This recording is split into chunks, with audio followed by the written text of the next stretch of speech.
Welcome back, folks, to Max Nave Horsemanship again.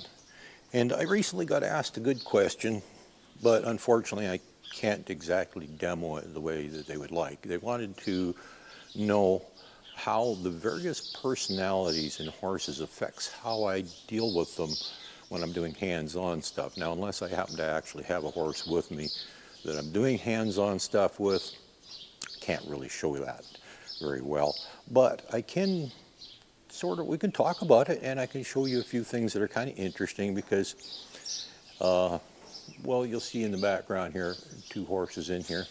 That's two of my own horses, and they are personality-wise extremely different horses. No similarities at all between those two personality-wise, but when I've been working with them, I've actually been doing a lot of things very similar with them. Now, before I get ahead of myself, I'm going to explain one thing that is essential no matter what you're doing with your horse, what you're teaching it, what you're cueing it for, or whatever. And this applies to absolutely every horse, regardless of personality. You must be clear. They must understand what you want. And I've mentioned this in some other videos too, is that when you're teaching them things is to limit the possibilities of things that they can do, so that the odds are much, much better that they're actually going to try and do the right thing, because there aren't many other options available to them. So, you know, it's up to you to set up a scenario that reduces or even eliminates completely all the wrong options, and then it's much more likely the horse is going to do the right thing, which is going to make your job a lot easier, and it's going to make things a lot quicker and, well, maybe less stressful for the horse too, which is something we always like to do. But okay, so that's an important thing that is you must do that with all horses. But these two here are interesting because, in spite of the fact that their personalities are extremely different, I've had to do a lot of things the same with the two of them, but for very different reasons. And I want to explain that because this helps you understand the difference in personalities and how you're going to have to adjust yourself. Because these two are, well, in some ways a little extreme in their personality, but, well, this gray here, for example, extremely sensitive. I don't have to cue her very hard at all because that's her personality. She's a very sensitive horse. And actually, if you don't cue softly, you can get yourself in trouble with that one. But, well, just as an example, if I wanted her to move over her tail end, because being that she's sensitive, she takes offense if you cue too loud. And by loud, I mean too firmly, too aggressively, whatever. And if I want her to move her back end over, I can just put my hand out beside her and she'll move her tail end over. If I actually touch her with even a finger, she'll swish her tail at me. She gets annoyed. She doesn't like that. It's unnecessary, and if I do that, which I have occasionally done if I didn't think she responded fast enough or whatever, my bad, I should never do that, but in her case, all I got to do is just walk up to her, put my hand beside her. Are you not going to move over this time? Okay, now watch. Oh, she's looking. She knows my hand's there. She knows I'm here. Let's see what happens if I touch her. Tail swish right away. And she did move though. But that's the kind of thing. That just is an example of the difference. Usually I don't even have to touch her and she'll move over. Let's try it again. See if she'll move over. There we go. See, my hand didn't even get near her, and she did what I wanted her to do. But that's because she's extremely sensitive. Now this one here, I would treat her very similarly, but for completely different reasons. Because somewhere in her past, and we don't know much at all, somewhere in her past, somebody didn't treat her very nice. So if you get too firm with her, she gets a little worried and starts to panic a bit and might even get scared and think you're about to get mad at her and hit her or something like that. So I've always had to be very gentle with that one as well, but for completely different reasons, because in her case, you know, she will react in more of a panic mode, whereas that one, she'd just get plain annoyed with me and things might go very badly. But we won't elaborate on that because that has happened. But that's my own fault. That was my own fault. You know, never blame the horse. Blame it on what you're doing, okay? Remember that. It's not the horse, it's the human. So that one, extremely sensitive. Got to be very careful on how you cue her. She gets offended if you cue too loud. Trust me. And I'm not going to elaborate, but go back to this one here. Like I said, somewhere in her past, she wasn't treated very nice. We don't know details or anything, but her behaviors and everything have exhibited to me that, well, that's true.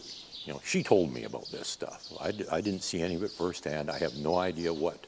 The last couple of people that had her before me, I knew them, and as far as I know, she was actually treated pretty decent. So I don't think it goes way back before that, maybe 4 people before me or something. We're not sure. Like I said, we don't know all the details. In fact, that horse is unknown breeding. We don't even know her breed or age for sure. Age, we got a rough idea. And if the information I was given was correct, she's definitely a senior. But like I said, I had to do things very similarly with these 2 horses, but for very different reasons. Because this one, if I get too firm with her, she'll get offended. She might run off, hide in a corner, and get scared. In which case, once the horse gets into that state where it's scared, it's not learning anymore. It's just trying to survive, that's all. But so every time I do something with her, I try to be gentle and slow and quiet when I'm doing things. Because, even to this date, when I got her, she was extremely head shy. And that was many years ago. And even to date, though, if I move my hand too quickly towards her head, she'll flinch and kind of pull her head back a little bit. But if I move in nice and slow, I can do anything I want, and as you can see. And that's why you do things the same with 2 completely different horses, which is why I thought this was kind of a suitable topic to use with these 2 horses. Is, like I said, completely different personalities, but I actually did the same thing with both of them, but for completely different reasons. Her because she's extremely sensitive, and her because she gets very worried. Completely different personalities, but I had to do things the same way because I had to be smooth, soft, gentle, very clear. This little horse here, well, I was never convinced she was the sharpest tool in the shed, so it was extra important that I was clear with her, but at the same time I couldn't get too forceful with her because that'd get her upset and then she wouldn't learn anymore. That one there, super sensitive. I had to be very careful how I did things with her that I didn't offend her. So I'm not going to bother giving you a demo with that one or any more with that one. I just wanted to briefly talk about how 2 completely different horses actually require the same techniques and methods. And, well, actually, most of the things that I do with these ones can apply to just about all horses, except for maybe one that I got. He's a little different. And you know what? Maybe I'm going to go get him and bring him in and talk about him. And, well, you've met him before. Hang on, I'll take these 2 outside and go get the other one. And we'll talk a little bit more on how we adjust ourselves to the personality of the horse. And like I said, these 2 completely different horses, but we did the same thing with both of them for completely different reasons. I'm going to bring another one in because we did things differently with him for yet another reason, because of his personality. And we'll talk about that in a second. Well, yeah, it'll only be a second for you. I got to go switch horses, but for you, it's only going to be a second due to video magic. Okay, due to video magic, different horse. And on the subject of personalities again, this guy's completely different. And he's actually different than any other horse I've ever worked with, too. And, well, that was a little bit problematic for me in the fact that things happened that I didn't expect. And I wasn't expecting. I started questioning myself a little bit, too, because, well, he's his personality, he's pretty calm, doesn't get excited about things, is not extraordinarily, well, let's see, he's not oversensitive or overreactive about things. He can be very sensitive when he wants to be, but he can also be kind of thick. I can't think of a better word because he's not really being bad or anything. It's just, well, I'll give you an example is when it comes to picking up the feet. Normally what I would do is take my hoof pick in hand and tap on the foot until he picks it up. And I said backside of the hoof pick. I did a video on that too.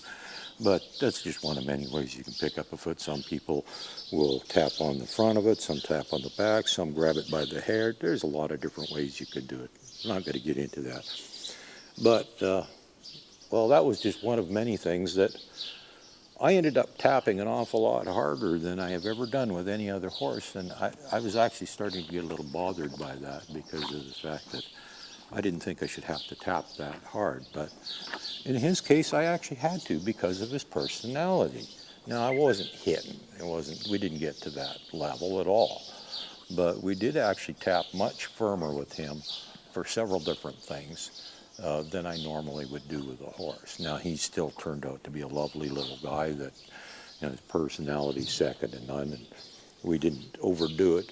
But this is kind of how you can adjust yourself to the individual horse depending on its personality, is you start off really soft and gradually get a little firmer and firmer and firmer until you get a reaction from the horse, and then don't go any further. And that's your point you need to be at, depending on the personality of the horse. In his case, I had to get firmer and firmer, and to the point where I was getting a little concerned because I've never had to get that firm before. But we finally did get a response from him. Several different things that ended up being that way with him. But now, when it comes to riding him, you can just stop him off your seat, things like that. Super sensitive when he wants to be. There's a lot of stuff that actually works quite well. But initially, because of his personality, we had to do it very, very differently than the other two I just showed you. With them, I had to be very gentle with them. With him, it's quite the opposite because he doesn't take offense to things. He's not oversensitive, overreactive, or any of that stuff. So for his personality, we actually had to dial it up. Like I said, that was a little concerning to me. But we got to the point where we finally did get a response. We didn't get any firmer than that. But that was what was necessary for this horse, and that's kind of what you're going to have to do too, is figure out what works for your horse individually. How firm do you need to cue? Like I said, with Molly, if I even touch her, she'll swat her tail at me. That tells me she's right there. And that's the mild case. I've seen worse things happen. But that tells me she's getting offended because I actually touched her. That's how sensitive she is. This guy here, I could probably kick him and he wouldn't care. Not that I would ever recommend that ever being done. Not even in riding, and that's something you're going to see a lot, is people will kick the horse to get it moving. And that's very, very common. Lots of people do that. I don't.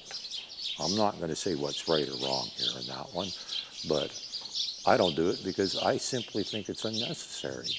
And I prefer to be able to cue a horse in such a fashion that people don't even see your cues. And if you adjust yourself to the personality of the horse, in most cases that is possible. Well, pretty much all. I haven't found one yet that I had to kick to make move. No, there's other ways of doing that, but I'll elaborate because that'd take too long to explain that one to you. But I just wanted to give you a quick example of some different personalities, how I adjust myself to each individual personality, and sometimes how even horses with extremely different personalities, you still got to do things the same with them, but for different reasons. So hopefully this helps you out a little bit on how to deal with your horse. Just go slow, start off gentle, and escalate to the point where you get a response from the horse, and don't go past that. That's the level that you need to do for your horse. And, again, individual ways other than that, how you do things, it would take way too much to explain the differences in how I've had to do certain things. With the other two that I just had in here, they know all the same stuff. Both those horses know all the same stuff. Why does he always have to do this? Put his big butt right in front of me. I'm still back here, by the way. It's okay. Fool him. I'm going to go around. There. Now you get to see me a little better. Now, where was I? Yeah, with those ones, for example, there was one thing that I taught both of them, and the one it actually took a better part of a week to get it down, and I had to do it in steps. But that was what she needed, and I just had to figure that out because I had already, by that point, discovered her personality and how much I could push her. So I worked with things that I knew she already knew and did it in bits and pieces and put it all together until she finally started doing what I wanted her to do. The other horse, well, she took about 5 minutes to teach her. And, well, that exact same task, there was one other horse. I got to do it. I never even had to teach him. I just asked them to do it. Don't ask me how that worked. I don't know, and I can't explain that one. I'm not even going to try to. I have theories on it, though, why it worked. But anyhow, different personalities do things a little bit different. Like I said, this one, I had to get a whole lot firmer with him than probably any of you will with your horses, just because of the way he is. He's not highly reactive. But in the end, that made him a pretty good horse. You know, he doesn't get all excited about stuff, and that makes it very good. Yeah, he's still sold, by the way. He's still here, reasons I'm not going to explain. And but I know where he's going, and the riders have got very limited experience, and normally I would say that is a very bad idea on a green horse. But with his personality and the fact they're going to have some one-on-one supervision and instruction, I think we're going to be okay. And I figured, well, since he's got to stay here for a while yet, I'm going to take advantage of that time and do a little more riding on him. In fact, as soon as I'm done doing this video, I'm going to go get one of my saddles and put it on him, ride him around a little bit more, because even though once he's gone, it's not really my problem. Well, in a way it is, because, you know, I was the one that trained him. So I want him to be as good as possible for the young girls that are going to be riding him. And they don't need to be having problems, and because of their personalities, the one was here, I saw her riding him, I saw how he worked for her and everything else, and got an idea of her personality too, which is another thing about personalities too, is the human personality makes a difference too. You get a person that is a little bit timid, and they might have a problem with a horse like that one, because he's not bad at all, but every once in a while he goes, no, I don't really want to, and you have to have a firm hand with him to make sure he actually does what you've asked him to do. So that's where personality of the rider sometimes makes a difference as well. But anyhow, personalities, that's just a very brief synopsis of some of the things that I do differently, or how I do things differently. But really, it's up to you, and you got to figure it out with your horse. Have a good day.